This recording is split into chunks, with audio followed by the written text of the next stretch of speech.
नमस्कार साथियों, स्वागत है आपका हमारे YouTube चैनल हिंदी वाले में।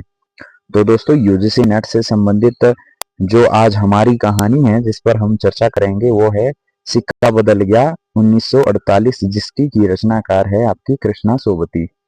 तो दोस्तों, रोज हम एक एक वीडियो आपकी हिंदी कहानी से संबंधित लाते हैं और उस वीडियो के बारे में जितने भी महत्वपूर्ण तथ्य होते हैं उन सभी के बारे में चर्चा करते हैं तथा उन्हें आपको अपने नोट्स में बनाने के लिए कहते हैं। तो आज की हमारी ये कहानी है जिसके बारे में हम चर्चा करेंगे।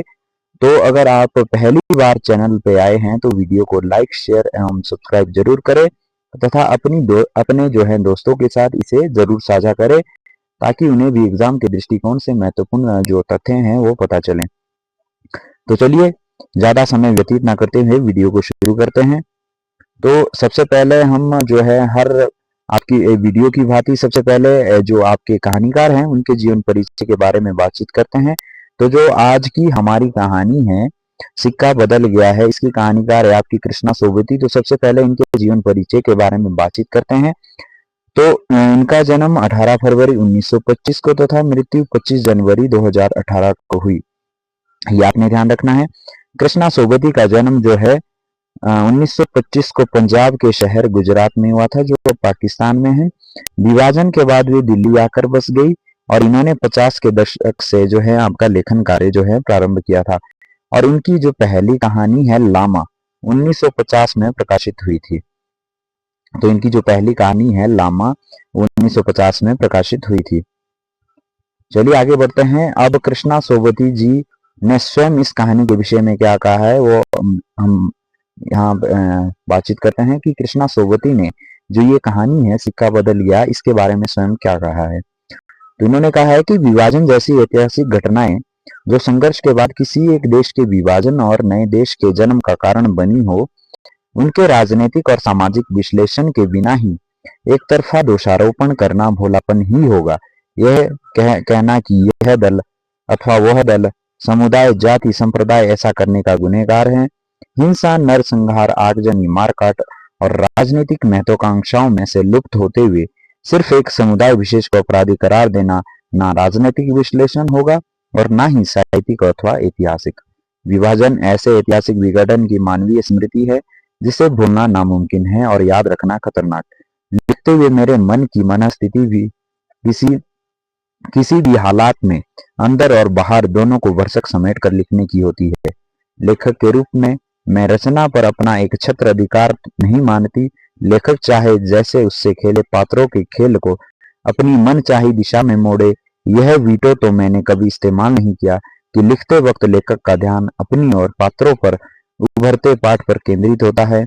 यह बात कृष्णा सोबती जी ने सोबती वेद संवाद में ये बात कही है। तो ये आपने इस कहानी के बारे में ध्यान रखना है कि किसने कहा है। स्वयं जो आपकी लेखिका है कृष्णा सोबती, उन्होंने इस कहानी के बारे में कहा है। और ये कहाँ कहा है? आपके जो सोबती वेद संवाद है इसमें इन्होंने ये कहा है। अब बात करते हैं इनकी महत्वपूर्ण कृतियों के बारे में। तो इनके जो सबसे पहले इनकी महत्वपूर्ण कृतियों में उपन्यास है। तो उपन्यास डार से बिछुड़ी 1958, मित्रों मरजानी 1967, सूरजमुखी अंधेरे के 1972, जिंदगी नामा 1979, दिलो दानिश 1993, समय सरगम 2000, गुजरात पाकिस्तान से गुजरता हिंदुस्तान 1917 जो है इनका अंतिम उपन्यास था। तो आपने क्रम से ये उपन्यास ध्यान रखने हैं क्योंकि इस प्रकार के प्रश्न अक्सर परीक्षाओं में पूछे जाते हैं। तो क्रम से रचनाएं जो लगाने को आती है वहां आपको आसानी होगी। अगर इन्हें आप क्रम से अपने नोट्स में नोट डाउन कर लेंगे तो आपके लिए आसानी होगी। तो आपने ये ध्यान रखना है। जिंदगी नामा उपन्यास के शीर्षक को लेकर लेखिका अमृता प्रीतम के साथ 25 वर्षों तक केस चली थी। सूरजमुखी अंधेरे के उपन्यास का अनुवाद अंग्रेजी नाम से ब्लूम्स इन डार्कनेस जो है कविता नागपाल ने किया है। ये भी आपने ध्यान रखना है कि जो इनका उपन्यास है सूरजमुखी अंधेरे के, इसका जो है अंग्रेजी नाम से जो अनुवाद है कविता नागपाल ने किया है। अब बातचीत करते हैं इनके कहानी संग्रहों के बारे में। तो मित्रों मरजानी 1967 जो पहले कहानी के रूप में लिखा गया था, बाद में इसे उपन्यास में बदल दिया गया। और बादलों के घेरे में 1980, तो ये इनकी महत्वपूर्ण कहानी संग्रह है। बादलों के घेरे में जिसमें कि आज की हमारी रचना है, आज की हमारी जो कहानी है सिक्का बदल गया, वो भी इसी कहानी संग्रह में संकलित है, तो आपने ये ध्यान रखना है। चलिए बातचीत करते हैं इनके संस्मरणों के बारे में। इनके संस्मरण: हम हाशमद भागचार, मुक्तिबोध एक व्यक्ति की सही तलाश, शब्द के आलोक में सोबती एक सोबत। तो ये जो है इनके 3 संस्मरण है, ये भी आपने ध्यान रखने हैं। अब बातचीत करते हैं इनकी चर्चित कहानियों के बारे में। तो ए लड़की, सिक्का बदल गया, मेरी माँ, दादी अम्मा, डार से बिछुड़ी, 3 पहाड़, यारों के यार, ये इनकी जो है आपकी चर्चित कहानियां हैं, ये भी आपने ध्यान रखना है। चलिए अब बातचीत करते हैं कहानी से संबंधित महत्वपूर्ण तथ्यों के बारे में। तो जैसा कि आपको पता है कि हम वीडियो में जो है आपकी कहानी से संबंधित जो है एक सारांश रूप में आपके समक्ष रखते हैं। तो आपने ये नहीं सोच के चलना है कि यहाँ से पढ़ के आपका जो है यूजीसी नेट जो है आपका क्लियर होने वाला है, क्योंकि अगर आप स्वयं जो है कहानी का टेक्स्ट नहीं पढ़ेंगे तो आपके लिए जो है परेशानी होने वाली है। तो आपको यहाँ इस वीडियो के साथ साथ जो है आपको कहानी का टेक्स्ट भी पढ़ते चलना है, ताकि आपको एक पूरी कहानी समझ में आ जाए और उससे जो संबंधित जो महत्वपूर्ण तथ्य होंगे वो आपके यहाँ से क्लियर हो जाएंगे। तो चलिए शुरू करते हैं। सिक्का बदल गया है कहानी से संबंधित महत्वपूर्ण तथ्यों के बारे में बातचीत करते हैं कि ये जो आपकी कहानी है ये बादलों के घेरे कहानी संग्रह में संकलित है। ये आपका पहला तथ्य है। इस कहानी संग्रह में 24 कहानियां संकलित है, ये भी आपने ध्यान रखना है। यह कहानी सर्वप्रथम प्रतीक पत्रिका में प्रकाशित हुई थी, ये भी आपने ध्यान रखना है। ये जो कहानी सबसे पहले कहाँ प्रकाशित हुई थी? ये प्रतीक पत्रिका में प्रकाशित हुई थी, जिस समय जो है अज्ञेय इसके संपादक थे। अगला बिंदु है कि इस कहानी संग्रह में संकलित कहानियां जो है इस प्रकार से हैं, जो मैंने आपके समक्ष रखने का प्रयास किया है। तो ये जो 24 कहानियां हैं, कुछ नहीं कुछ नहीं, 2 रो 2 बाहें, दोहरी सांझ, सिक्का बदल गया, मेरी माँ कहाँ, डरो मत मैं तुम्हारी रक्षा करूंगा, दादी अम्मा, बदली बरस गई, गुलाब जल, गंडेरिया, एक दिन, जिगरे की बात, ना गुल था ना चमन था, पहाड़ों के साए तले, कलगी, लामा, नफीसा, कामदार, भीखमलाल। तो ये जो है इनकी 24 कहानियां हैं, तो ये आपने ध्यान रखना है। अब बातचीत करते हैं कहानी के प्रमुख पात्रों के बारे में कि इस कहानी में कौन कौन से पात्र हैं। तो सबसे पहले शाहनी। शाहनी कौन है? एक विधवा है और आपके शाहजी की पत्नी है, वृद्ध है, जो कि इस कहानी में मुख्य पात्र है, जिनके इर्द गिर्द आपकी ये कहानी घूमती है। विभाजन के कारण विस्थापित होने को विवश की जो आपकी शाहनी है, जब भारत पाकिस्तान का विभाजन होता है, जिस पर आधारित ये आपकी कहानी है, तो विभाजन के कारण विस्थापित होने को जो है विवश है ये एक वृद्ध जो महिला है, ये शाहनी है, जिसको आधार बना के जिसको जो कहानी की आपकी प्रमुख पात्र है। इसके बाद है शाहजी। शाहजी कौन है? गांव के अमीर और प्रतिष्ठित व्यक्ति है और आपके शाहनी के पति है। ये भी आपने ध्यान रखना है कि शाहनी के पति है शाहजी। अगला पात्र है इसमें शेरा। शेरा कौन है? शाहनी का नौकर है और हसैना का पति है, ये भी आपने ध्यान रखना है। माँ के मरने के बाद वो शाहनी के यहाँ पला। सांप्रदायिक भावना के कारण वो शाहनी को मारना चाहता था, लेकिन मार नहीं पाता है, क्योंकि ये जो शेरा है ये शाहनी का नौकर जो है उसमें उसके घर में ये काम करता था, क्योंकि उसकी माता की मृत्यु हो चुकी थी। तो उसने जो आपकी शाहनी है उसने इसे पाल पोस कर बड़ा किया, लेकिन जब सांप्रदायिक भावना जब विभाजन होता है तो उसके अंदर जो है इस प्रकार का जहर घोल दिया जाता है कि वो उसी शाहनी को मारना चाहता है, लेकिन मार नहीं पाता है। अगली जो पात्र है हुसैना। हुसैना कौन है? शेरा की पत्नी है। दाऊद खां। दाऊद खां कौन है? थानेदार। बेगू पटवारी। मुल्ला इस्माइल। मुल्ला इस्माइल कौन है? ये ग्रामीण है। अब अगले पात्रों के बारे में बात करते हैं। फिरोज। फिरोज कौन है? शेरा को शाहनी के खिलाफ भड़काने वाला। कौन है? फिरोज है आपका शेरा को शाहनी के खिलाफ भड़काने वाला। अब है जैना। जैना कौन है? शेरा की माँ जो मर गई थी। और गौण पात्र इसमें जो है नवाब बीबी, बेगू पटवारी, जोलदार, ये जो है इस कहानी के जो है आपके गौण पात्र है, तो आपने ये ध्यान रखना है कि जितने भी पात्रों का हमने इसमें जिक्र किया है, आपको ध्यान रखना है कि ये कौन सी कहानी का पात्र है। इस प्रकार के प्रश्न भी बन जाते हैं कि पात्रों को जो आपको मिलाना होता है उसकी कहानी के साथ, तो यहाँ से आपका ये जो है प्रश्न बनने वाला है, तो आपने ये ध्यान रखना है। अब बातचीत करते हैं कहानी के प्रतिपाद्य के बारे में।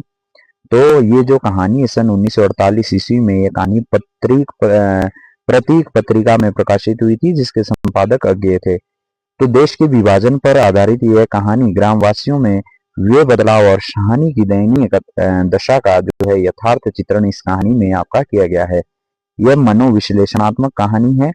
यह कहानी बादलों के घेरे कहानी संग्रह में संकलित है, जिसका कि हमने पहले भी जिक्र किया। तो ये जो आपकी कहानी है ये बादलों के घेरे कहानी संग्रह में संकलित है।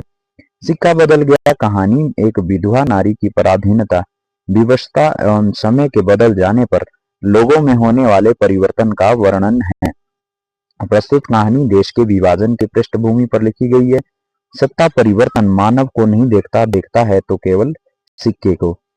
शहानी हिंदू थी, अकेली और करुणा से भरी हुई थी। उन्हें अपने जमीन जायदाद खोने का गम नहीं था, उन्हें गम था इंसानियत के मिटने का, क्योंकि सिक्का बदल रहा था। आगे बढ़ते हैं। यह एक ऐसी कहानी है जो विभाजन के दौर को दर्शाती है। तो आपने ध्यान रखना है कि जो इस कहानी में है, इस कहानी में भारत पाकिस्तान का जब विभाजन होता है और पाकिस्तान बनता है, तो उस दौर को ये कहानी दर्शाती है।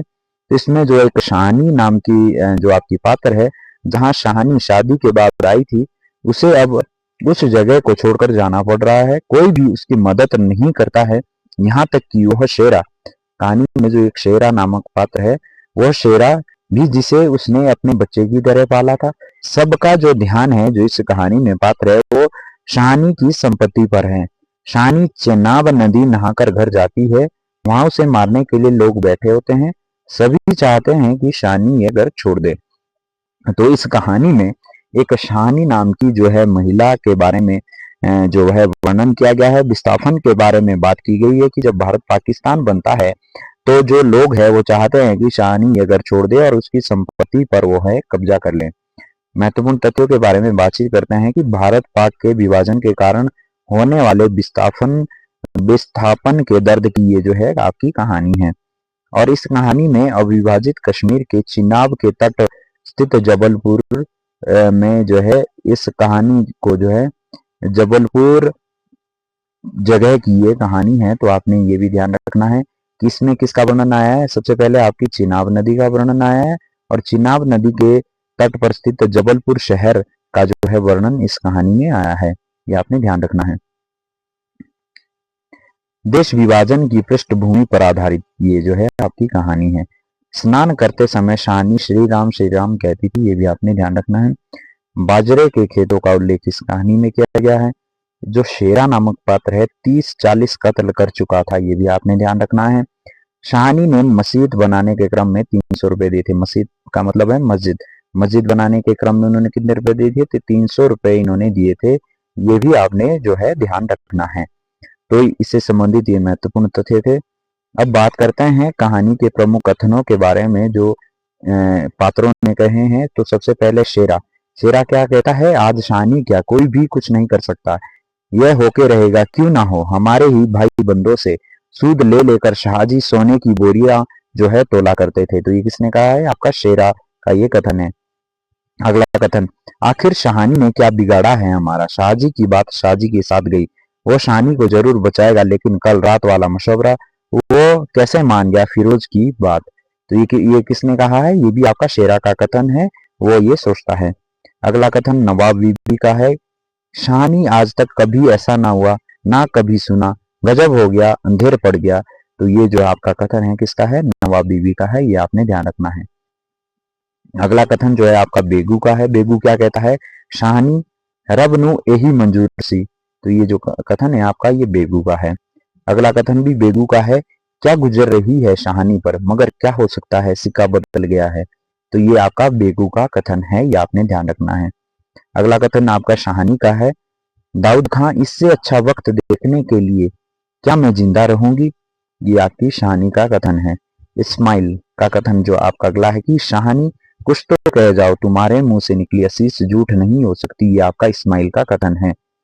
अगला कथन भी आपका शाहानी का है कि राज पलट गया है, सिक्का क्या बदलेगा, वह तो मैं वहीं छोड़ आई, जो है ये आपका शाहानी का कथन है।